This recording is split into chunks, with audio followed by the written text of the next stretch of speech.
Hola, ¿qué tal? Bienvenidos a un nuevo podcast de los tiempos digital. Estamos ya en el episodio número 85. Nos da muchísimo placer tenerlos de nueva cuenta con temáticas importantes, distintas. Semana tras semana estamos todos los miércoles estrenando un nuevo episodio, acercándonos paulatinamente a los 100 episodios. Ojalá Dios mediante sea así. Estamos, como dije, todos los viernes en nuestras plataformas, en YouTube, en Spotify, pero también en el portal del periódico Los Tiempos, www.lostiempos.com. Esperemos que por favor pues nos sigan, dele like, comente, suscríbase, pero también active la campanita para que le anuncie de un episodio nuevo. Sin duda alguna, muy contentos de estar, hasta este momento con una serie de temáticas importantes. Para hoy, de nueva cuenta, tenemos un invitado muy especial. Vamos a hablar de la Ley 035, esa ley tan controversial que a inicios prácticamente del mes de octubre el presidente Arce Catacora ha promulgado, y obviamente pues hay un compás de espera hasta que se pueda reglamentar.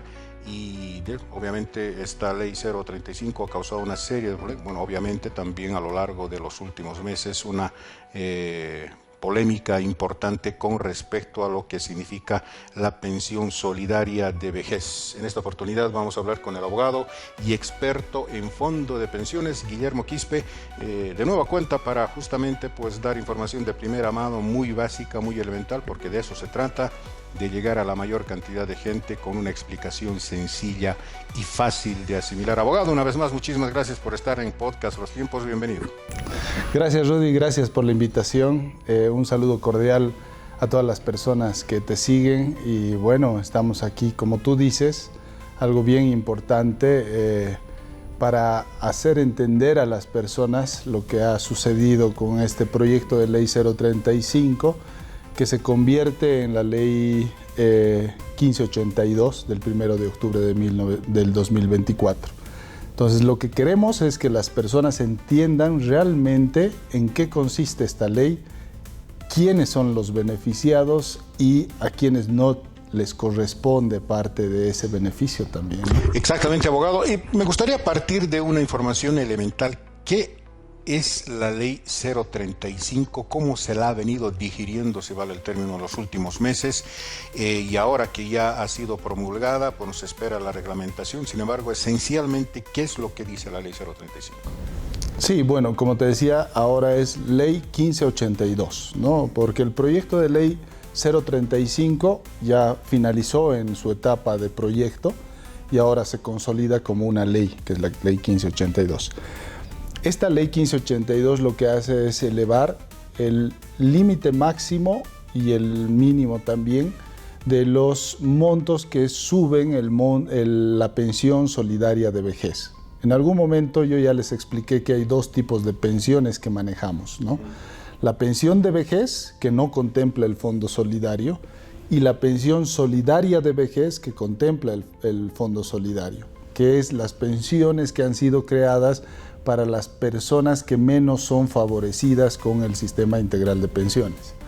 Entonces, estas personas que son menos favorecidas van a poder subir su pensión gracias a ese fondo solidario, que primeramente fue incorporado en la ley 065, después de unos años cambió y se incrementaron esos límites superiores con la 430. Posteriormente hubo otra modificación más con la 985 y ahora ya estamos con la 1582, que sube también estos límites solidarios para favorecer a una parte de la población aportante. Eso es importante, no a todos. Ahora, un poco con esta polémica de la que menciona la ley 035, y obviamente ahora con las 1582 que usted menciona, ¿qué otras leyes se han, actualizado o se han incrementado? Algunas otras han sido, anuladas. ¿Cómo está estructurado desde el punto de vista jurídico esta nueva ley 1582? Bueno, hasta antes de que se promulgue esta ley estaba vigente la 985, ¿qué es lo que establecía esta normativa? También elevaba los límites solidarios. Generalmente cuando hacen propaganda de las normativas, y has debido ver incluso en la propaganda que hace el Estado, te dicen, estamos subiendo el fondo solidario en 1.000 bolivianos y ahora se van a poder jubilar con 5.200, como si todos pudieran jubilarse con 5.200, pero no es así.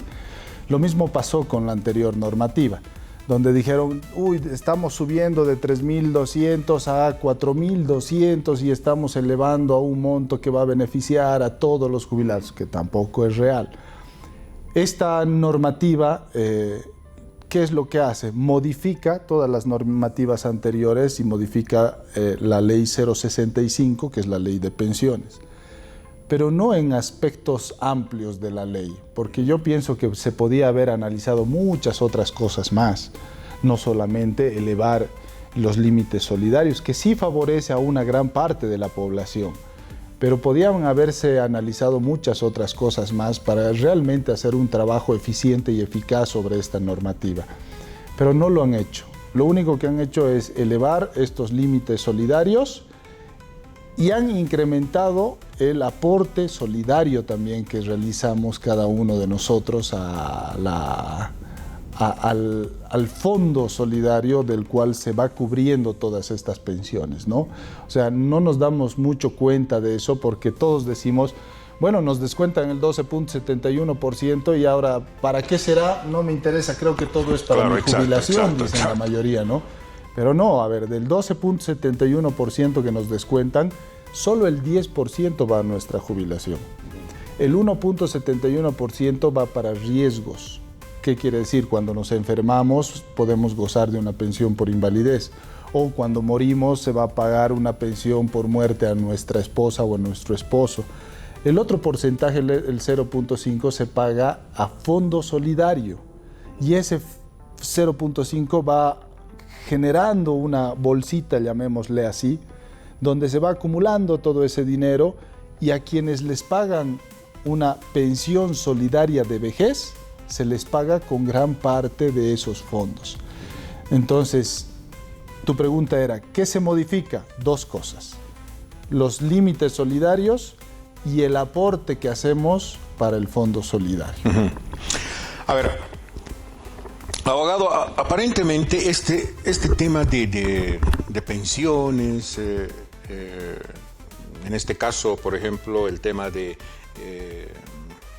fondo de pensiones de vejez, parece un tema bastante enmarañado, es decir, que no se logra entender a cabalidad.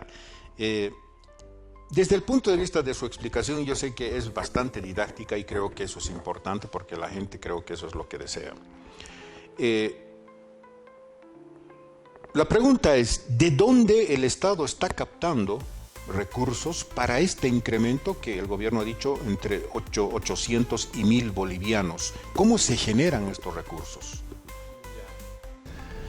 A ver, primero que la ley ha sido promulgada el 1 de octubre y la misma ley establece de que la APS tiene 2 meses, 60 días, para emitir la reglamentación correspondiente. O sea que el procedimiento se supone que todavía no lo sabemos. Hay muchas cosas que supuestamente todavía no sabemos, pero va a ser algo similar a lo que sucedió con la 985 y con los demás, con las demás modificaciones que ya se dieron antes. Entonces, ahí cuando salga la reglamentación, a ciencia cierta vamos a saber cómo más o menos se va a manejar todo este procedimiento, ¿no? Pero hay cosas que sí o sí tenemos que enfocarlas acá, ¿no? Por ejemplo, ¿de dónde sale el fondo? Me decías tú. Como te decía, para que nos entienda la población, a ver, vamos a armar unas bolsitas, como unas cuentas de ahorro de un banco. En una cuenta de ahorro, tú depositas tu 10%. En otra cuenta de ahorro, tú depositas el 1.71%. Y en otra bolsita o en otra cuenta de ahorro depositan todos los fondos solidarios que se van acumulando. Entonces, cuando te jubilas, sacan de acá, cuando te mueres o tienes alguna enfermedad, sacan de esta otra cuenta, y cuando hay que pagar fondo solidario como ahora, que se ha incrementado el monto, sacan de esta bolsa. Entonces, hace muchos años, cuando se hizo el estudio de la 985, se dijo, guay, el fondo solidario, ahorita con el dinero que tenemos en este momento, nos alcanza para financiar unos 20 años más el fondo solidario, este monto que se está acumulando en nuestra cuenta. Para todas las personas que se han ido jubilando, nos alcanza para pagarles unos 20 años más. Perfecto, no va a haber problemas. Pero ahora los límites solidarios los han elevado más, ¿me entiendes?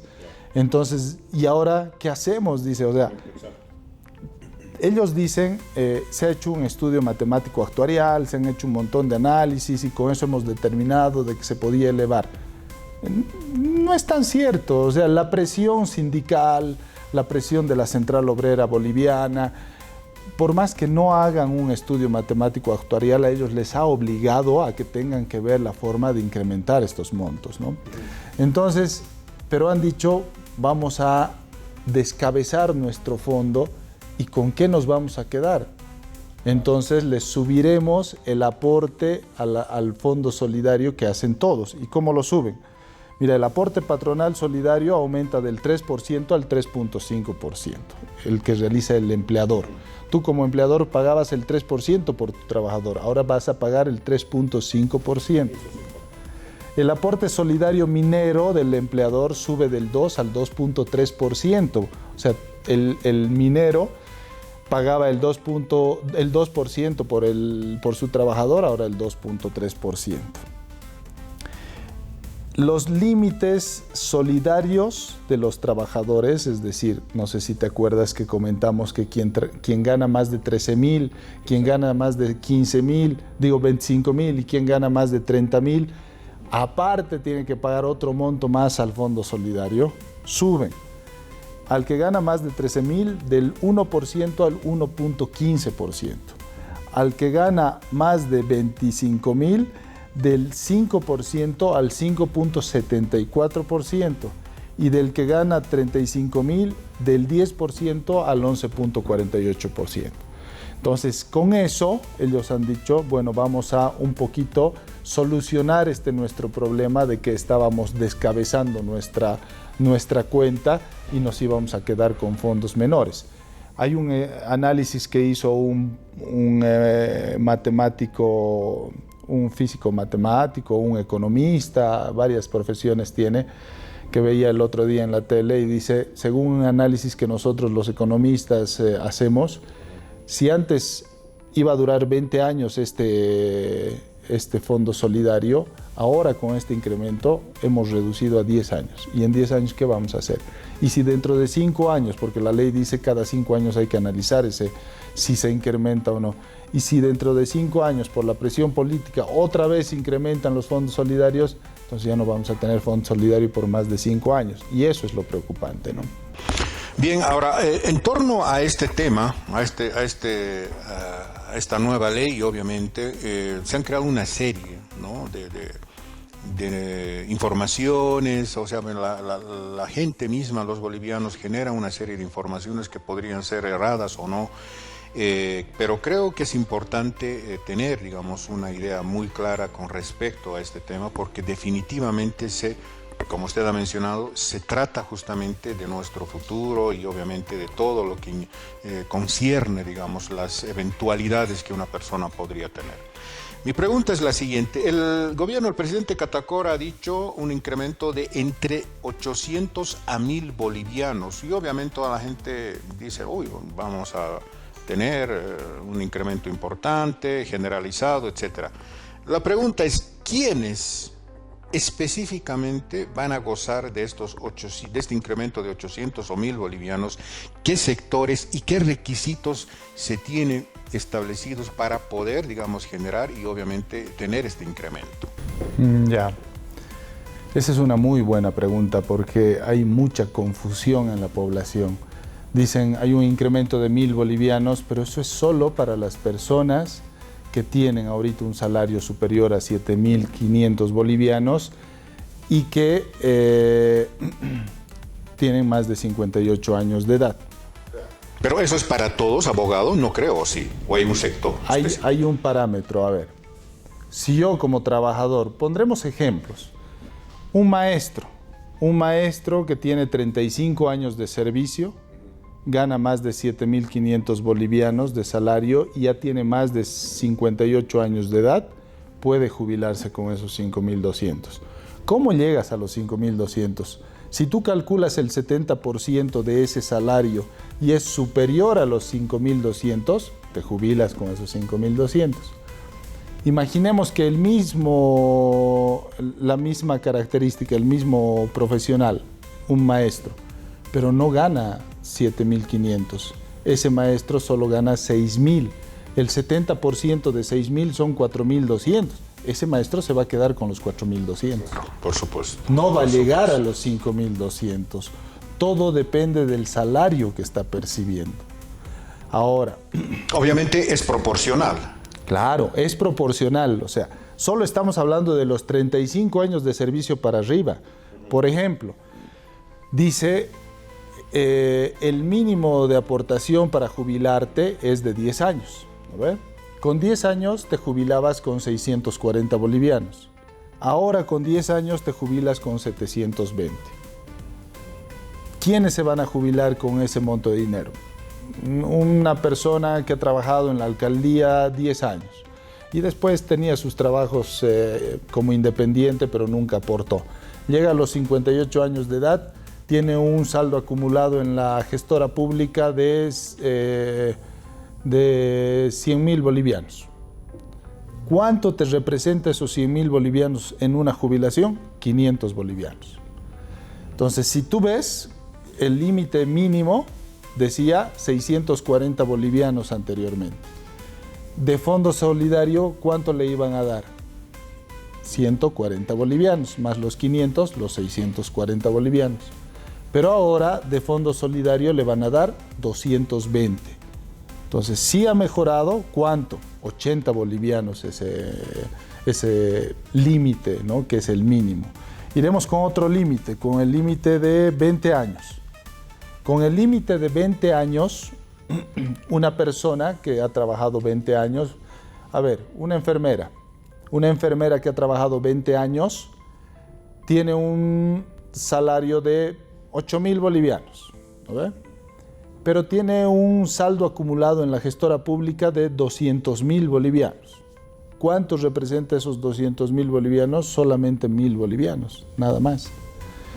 Pero con el anterior límite máximo, a esa persona le tenían que subir con 20 años a 2.000 bolivianos. Entonces le daban 1.000 bolivianos de fondo solidario. 1.000 bolivianos lo que ella se generó y 1.000 bolivianos de fondo solidario, ya están sus 2.000 bolivianos. Ahora con esta nueva ley, con 20 años es 2.340. Entonces con 2.340 bolivianos le van a dar de fondo solidario 1.340. Ha subido 340 bolivianos en ese límite. Y reciba eso sí, porque su sueldo era 8.000 bolivianos por encima de ese Ahora, monto. abogado, ¿hay letra chica aquí o estamos hablando de un caso real, digamos, bastante interesante y positivo para la población? No hay letra chica. Lo que falta es una explicación clara. Estamos en un momento crítico gracias a que no hay un mecanismo claro de hacer conocer a todas las personas todo esto que ha surgido a raíz de esta nueva ley. Y eso pasa con todas las modificaciones que se han ido dando, incluso pasa con la ley 065. Y el problema surge en la estructura de la misma institución. No es culpa de los funcionarios, te voy a decir de que tenemos muy buenos funcionarios aquí en Cochabamba, pero el problema es de la estructura. O sea, la estructura desde La Paz ya está funcionando muy mal a mi criterio, ¿no? ¿Qué es lo que sucede? Entra una persona a preguntar a la gestora pública y le dice: mira, yo quisiera jubilarme, tengo 20 años de servicio, ya tengo 58 años de edad, gano este monto, ¿cuánto va a ser mi jubilación? Y la respuesta de los funcionarios de la gestora es, no, es que eso le vamos a decir cuando usted haga su trámite. Sí, ha habido mucha denuncia al respecto. Pero es que es ilógico. Ellos son claro, funcionarios de un están área... en la obligación, ¿no?, de dar Claro, son funcionarios de un área de prestaciones. Y un funcionario como ellos tendría que tener la posibilidad de hacerte un cálculo probable. Obviamente no va a ser un real. ¿Por qué? Porque puede ser que esa persona no se jubile ese rato, que vuelva dentro de 5 meses, dentro de un año, las cosas cambien, sus datos sean modificados, etcétera, ¿no ve? Entonces, muchas cosas pueden pasar, pero ellos tienen la obligación de sacar un cálculo probable. Lo mismo está pasando con esta nueva ley. Ya sale esta ley, pero ellos tienen que esperar los 60 días hasta que exista la reglamentación. Pero hay gente que ya está yendo a preguntar y dice, yo me he jubilado hace 4 meses, ¿me corresponde esta ley? Mira, en materia laboral, toda la normativa tiene carácter retroactivo. Tiene que beneficiar a todas las personas esta normativa. Pero obviamente los funcionarios les dicen, no sé, cuando salga la reglamentación recién les vamos a informar. Y otro viene y dice, me quiero jubilar dentro de 3 meses. ¿Me voy a jubilar con los nuevos límites? Y la respuesta de los funcionarios, no porque ellos quieran, sino porque así les instruyen.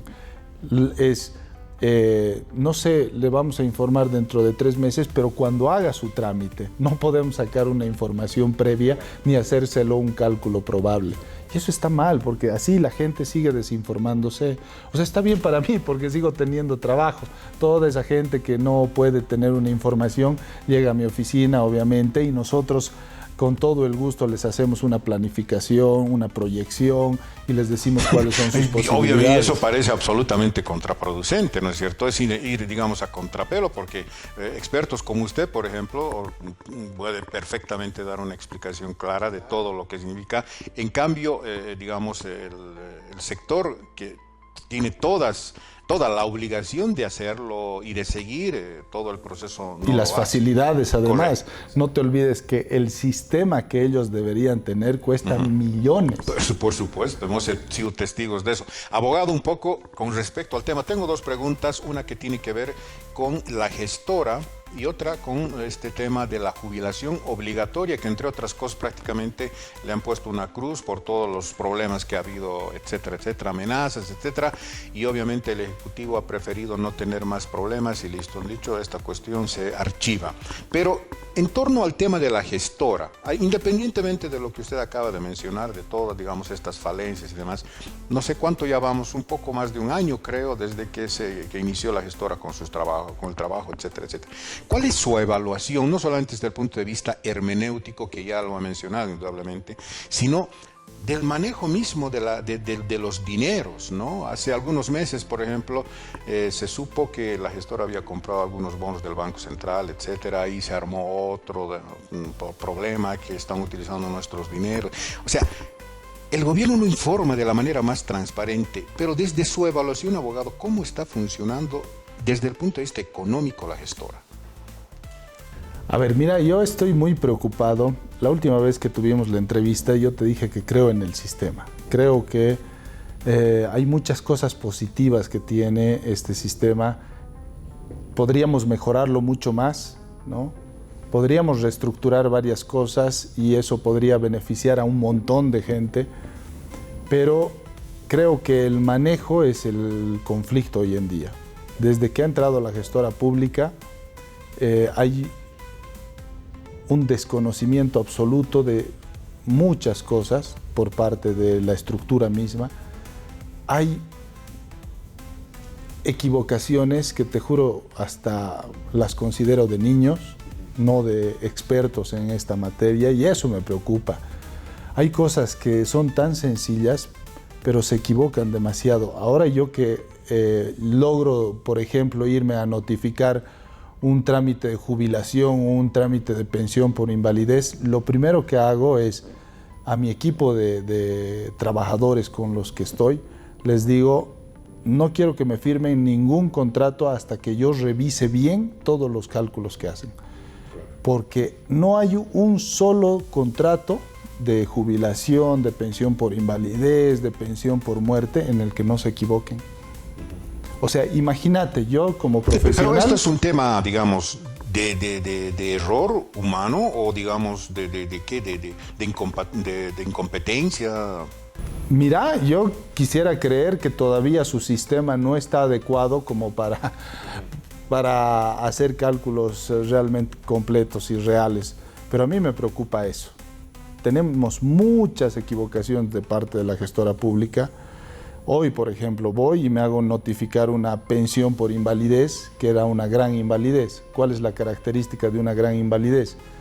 Le pagan lo que se ha determinado, el 70% de su salario, y aparte le dan un mínimo nacional porque es una gran invalidez. El señor no puede ya hacer actividades por su propia cuenta y ese mínimo nacional le va a servir para que él pueda ir a contratar una persona para que le ayude a hacer todas esas actividades. Pero mira, nos notifican con la pensión por invalidez que tiene errores, le pagan un monto equivocado, otro monto correcto, otro monto equivocado en los retroactivos, y el complemento de la gran invalidez no sale. Yo que me doy cuenta porque conozco la materia y estoy todos los días en esto, puedo reclamar. Pero imagínate una persona que no sepa.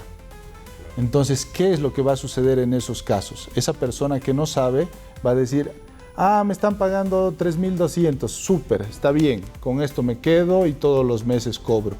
Pero esa persona podía haber estado cobrando lo que correspondía, que era 4.000 bolivianos, 800 bolivianos menos, que no sabemos por qué no le están cancelando a esa persona. Entonces, el tema económico, bueno, yo se los dejo a los economistas, no me gusta meterme con el tema económico, pero es una preocupación, porque ¿qué es lo que sucede? Se está calculando mal, esos fondos no están saliendo de forma correcta, no sé qué es lo que está pasando, ojalá recibamos una explicación en algún momento. Bueno, yo creo que en estos casos yo creo que es fundamental, ¿no?, un asesoramiento profesional, porque definitivamente creo que en cuestiones de jubilación, en cuestiones de futuro, de dinero, pues prácticamente es importantísimo, porque al final de cuentas de eso se va a vivir después de los, 58, 50, 60 años, ¿no? Es decir, entonces yo creo que en ese sentido, lo que se tiene que hacer es tener un asesoramiento claro al respecto. A ver, ¿qué ha sucedido con este tema de la jubilación obligatoria? ¿Usted cree, abogado, que era de verdad necesario implementar este tema de la jubilación obligatoria? Es decir, ¿usted considera que se ha malinterpretado o se ha dado otro tipo de interpretaciones a este tema de las jubilaciones obligatorias?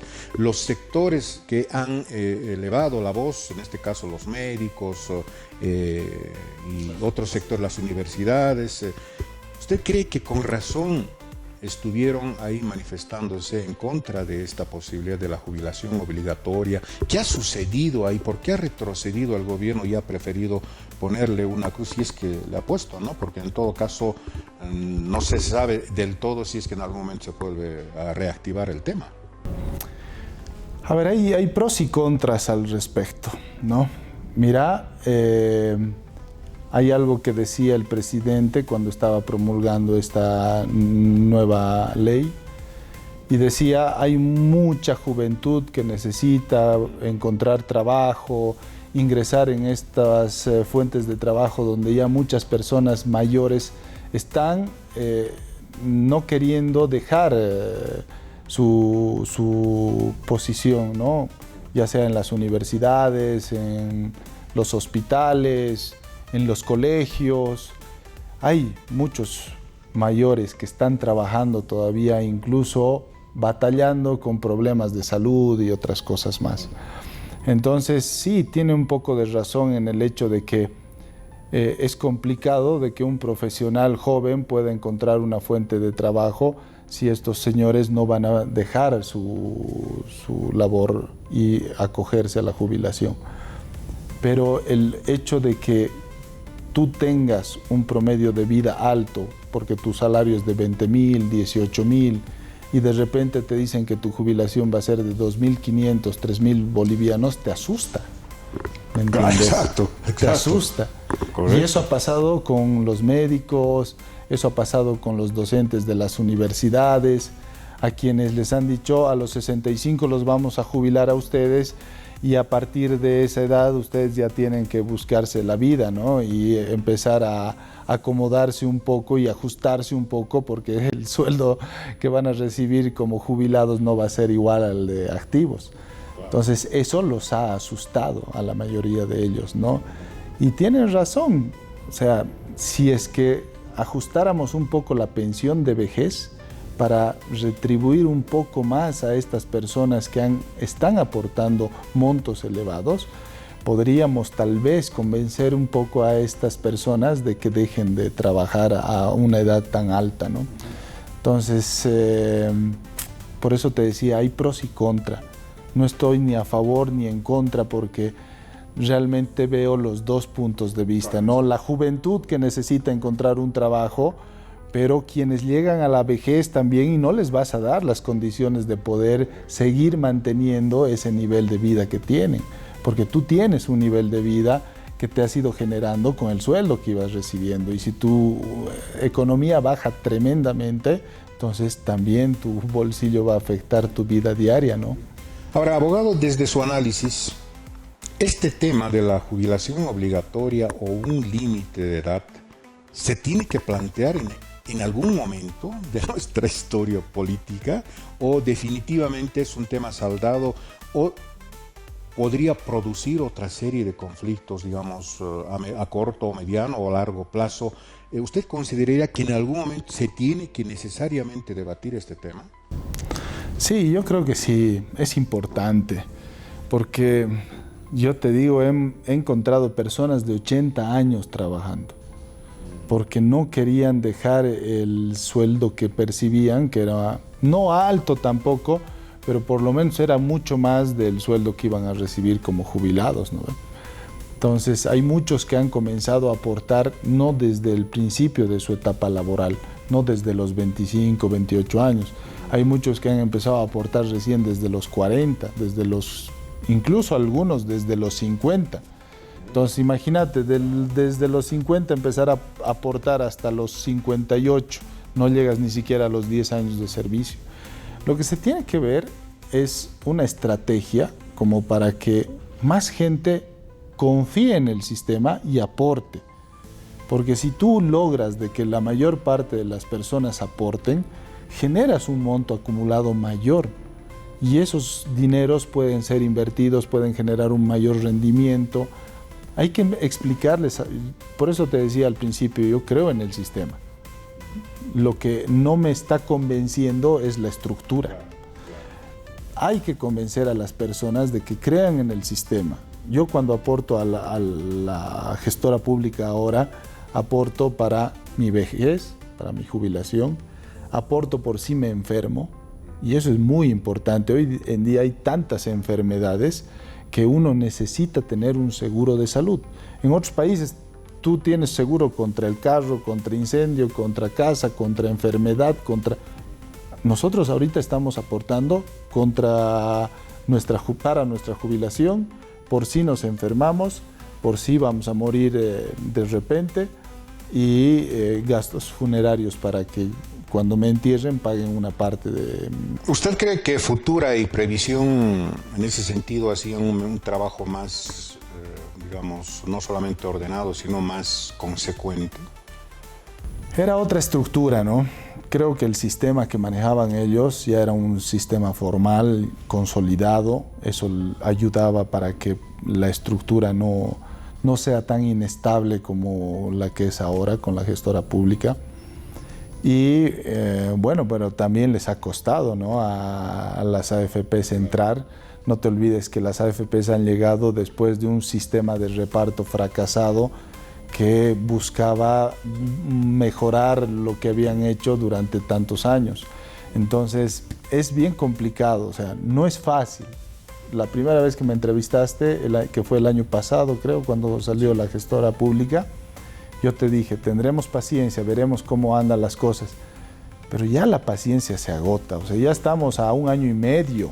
Y al margen de eso, abogado, no nos olvidemos de esos 10 años de supuesta preparación, bueno, creo que eran 10 años, de preparación en la que indudablemente toda la infraestructura, igual, recibían sueldos, etcétera, etcétera, y bueno, todo lo que vino posteriormente a, digamos, al traspaso de las AFPs a la gestora pública, ¿no? Sí, correcto. Esta mi pregunta tiene que ver con la mirada, cuando menos a los países vecinos, ¿no? De Sudamérica, Brasil, Argentina, Chile, Ecuador.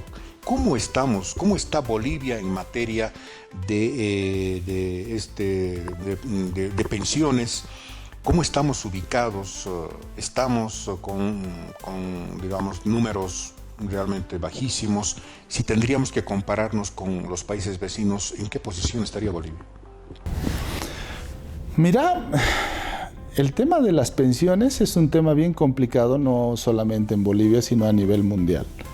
Chile, que era, por ejemplo, un país que supuestamente tenía su sistema consolidado, el cual nosotros copiamos en su momento, a lo largo de los años ya ha entrado en un colapso en el que están buscando ya cómo reestructurar este nuevo sistema.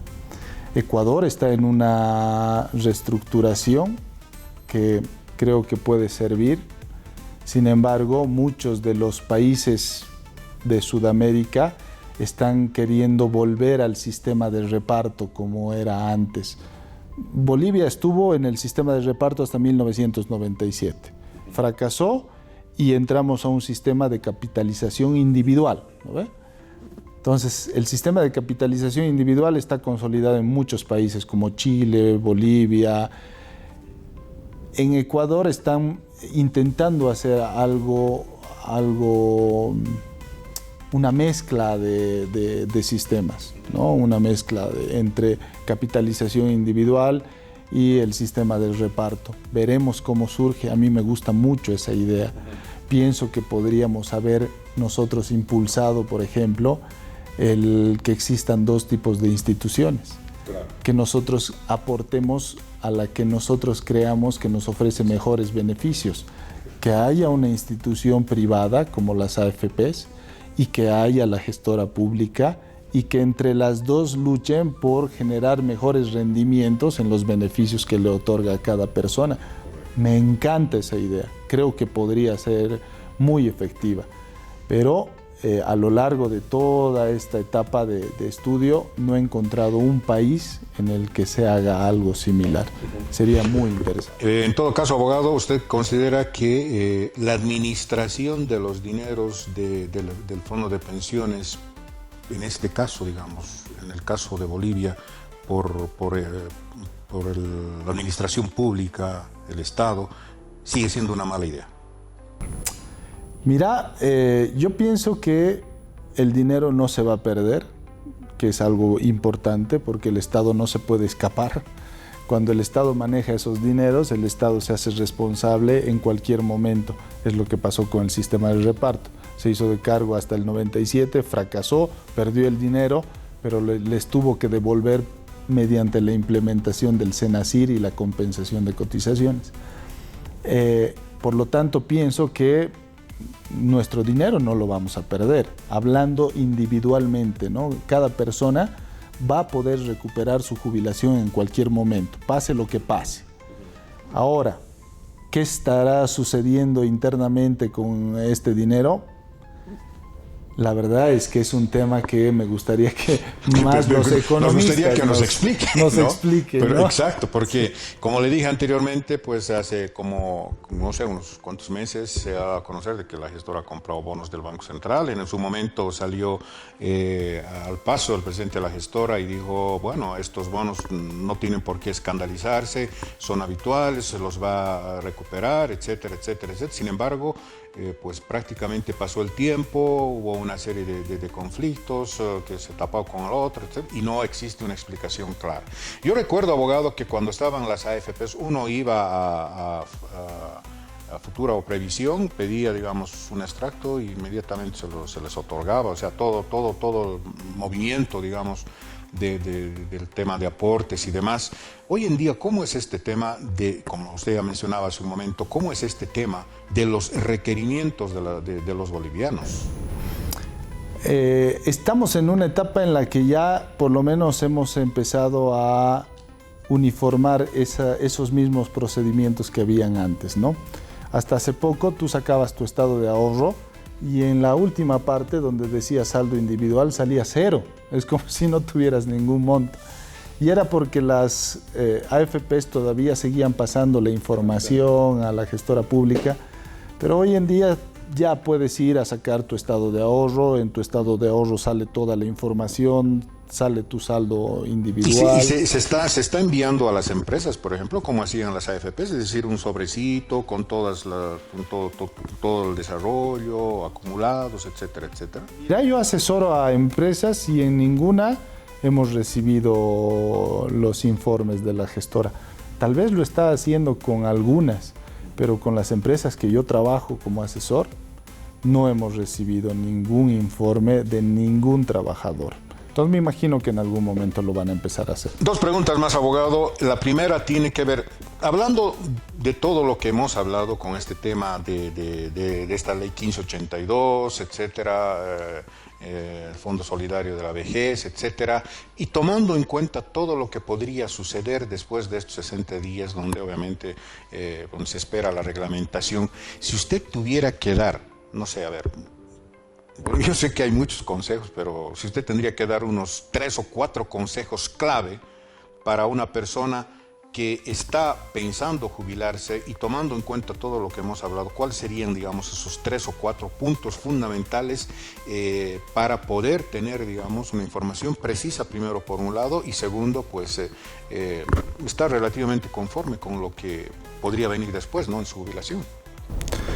Sí, lo primero que yo les recomendaría es que se asesoren bien, ¿no? Las personas que quieren jubilarse, que hagan una proyección con profesionales para que les digan si el monto que les va a tocar es el correcto, para que les digan si podría haber una mejora en esa jubilación, porque hay formas de mejorar una jubilación en algunas personas. Incluso hay, mira, hace poco hicimos un video en TikTok que causó sensación, sí. Que es un video en el que dijimos, hay personas que se pueden jubilar antes de los 55 años. Entonces todo el mundo empezó a llamarnos y nos decían, un varón, yo puedo jubilarme, ya tengo 55, en la gestora me han dicho que solo a los 58, había gente que nos llamaba, yo tengo 52, ya puedo jubilarme, o sea, un montón de gente quiere jubilarse. Y de toda esa gente, han llegado casos a nuestra oficina que sí podían jubilarse antes de los 58 años. ¿Tomando en cuenta qué?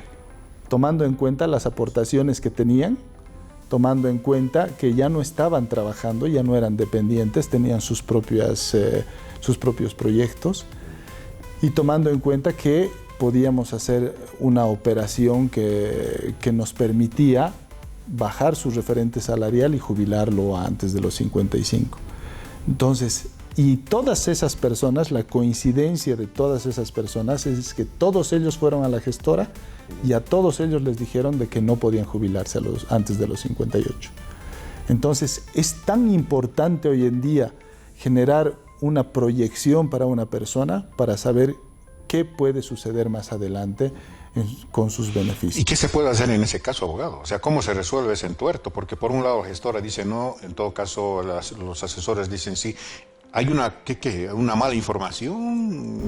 ¿Qué pasa ahí? Como te decía, los funcionarios están como que con la dirección de que a los 58 años les pueden hacer el trámite de jubilación y listo. Pero en este caso la gestora no tiene otra alternativa que aceptar la jubilación a los 54, digamos. Si es que ellos cumplen con la normativa, ¿qué dice la normativa? Si uno se financia el 60% de su referente salarial, puede jubilarse antes. Y hay gente que sí puede financiarse. Entonces, pero es que tienes que hacer una proyección, tienes que hacer un cálculo, tienes que analizar, tal vez con algunas aportaciones sobre mínimos nacionales, él podría jubilarse. Entonces, son cosas que se tendrían que hacer con una persona de forma individual y eso les toma tiempo y la gestora recibe tantas personas que tomarse el tiempo con uno solo es prácticamente imposible. Eso también hay que entenderles a los funcionarios, ¿no? Es bien difícil. Exactamente. Pero es importante que hagan una proyección. Y segundo, que es algo que es fundamental, yo estoy seguro que con la reglamentación se va a determinar de que hay un carácter retroactivo en este beneficio, ¿no? Por lo tanto, todas las personas que ya se jubilaron anteriormente y que tenían sueldos altos, tienen que consultar en la gestora pública o con un profesional experto en el área si les corresponde o no el recálculo, porque no va a ser automático. Y eso es importante. No es que porque tú tenías un mayor salario y porque te has jubilado, digamos, hace un mes y ahora han promulgado la nueva ley. Esa es la letra chica, abogado. Claro. O sea, eso va a ser paulatino. Claro, tú tienes que ir y hacer un trámite que se llama recálculo. Y ahí ellos van a ver, van a decir, ah, sí, efectivamente le corresponde, firme acá, a partir del siguiente mes usted cobra. Entonces, ese trámite, hay mucha gente que no lo hace, claro, porque ya ni siquiera le interesa, porque se ha olvidado de la gestora o de las AFPs, pero imagínense cuánto se está perdiendo ese beneficio.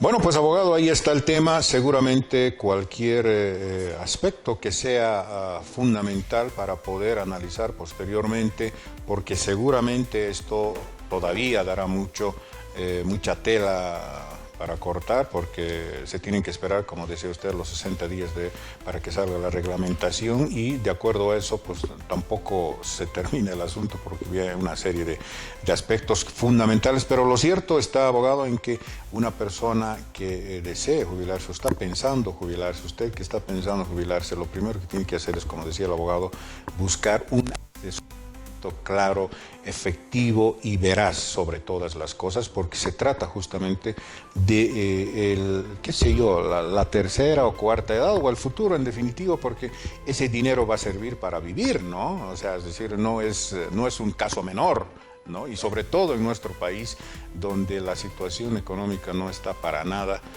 favorable, un bolivianito nos sirve de mucho. Entonces creo que cada pesito cuenta aquí, y para eso es necesario tener un asesoramiento claro con respecto a este tema particularmente de esta ley 1582 y todo lo que podría venir. Abogado, como siempre es un placer dialogar con usted con respecto a este tema, y indudablemente máxime si este tema no se acaba, como dije al inicio, de entender a cabalidad mucha serie de aristas realmente complejas. Hay muchos canales donde uno dice, bueno, prácticamente al final no sé si quiero jubilarme o no quiero jubilarme, ¿no? Entonces creo que de esto se parte, de tener una información clara y profesional. Abogado, muchísimas gracias por estar en Podcast Los Tiempos. No, gracias a ti, Rudy. Sabes que estoy dispuesto a venir las veces que tú quieras. La información a las personas, pero esa información clara y sencilla es muy importante. Necesitamos que las personas sepan en qué consiste el sistema integral de pensiones, en qué consiste la jubilación, la pensión por invalidez, la pensión por muerte. Es muy importante. Algo que me olvidaba, tal vez de pronto poner el número de teléfono, algún tipo de referencia para que puedan consultar con el abogado. Si usted desea, puede dar el teléfono, abogado, para que puedan... El 764-04730 es el teléfono de la oficina, y nosotros tenemos la oficina aquí en Cochabamba, en la calle Colombia, entre Oquendo y 16 de julio, en un edificio que se llama Rochabel, segundo piso, oficina 8. Bueno, pues ahí está. En todo caso, en esta ocasión hemos querido de nueva cuenta hablar de este tema tan importante, dadas las circunstancias. El presidente Catacora ha promulgado esta nueva ley, en este caso la ley 1582, 82, referente indudablemente a la Ley Solidaria de la Vejez. Esperemos que la situación se dé de acuerdo a las circunstancias. Es importante, siempre lo hemos estado hablando y hemos estado analizando este tema porque incumbe a todos los bolivianos una vez más, incumbe también al futuro, incumbe a el otro, yo diría, el otro tiempo que nos toca vivir sin trabajar, obviamente, jubilados y bueno, prácticamente muchas personas es el único ingreso que tienen, no tienen otro más, aunque sigue siendo bajísimo, aunque todos los bolivianos nos preguntemos por qué, por ejemplo, el sector castrense o los militares se jubilan con el 100%, no acabaremos de entender. En algún momento también, abogado, podríamos hablar del tema, de tal forma de que pues en esta ocasión, en este episodio de podcast hemos querido hablar de este tema que es importante tenerlo en cuenta. Como siempre, muchísimas gracias a todos ustedes por seguirnos en nuestras plataformas, reiterarles que estamos en YouTube, estamos en Spotify, pero también estamos en la página web del periódico Los Tiempos, www.lostiempos.com. Si le gusta este contenido, dele like, comparta, suscríbase, comente por favor, pero también active la campanita para que le alerte de un episodio nuevo. Muchísimas gracias. Nuestro derroteros son los 100 capítulos. Estamos próximos, nos falta muy poco. Estaremos, si Dios quiere, o Dios mediante, y obviamente a través de todos ustedes llegando a ese número. Muchísimas gracias de verdad, de corazón. Nos vemos el próximo miércoles con un estreno nuevo, pero también con una temática nueva. Hasta entonces.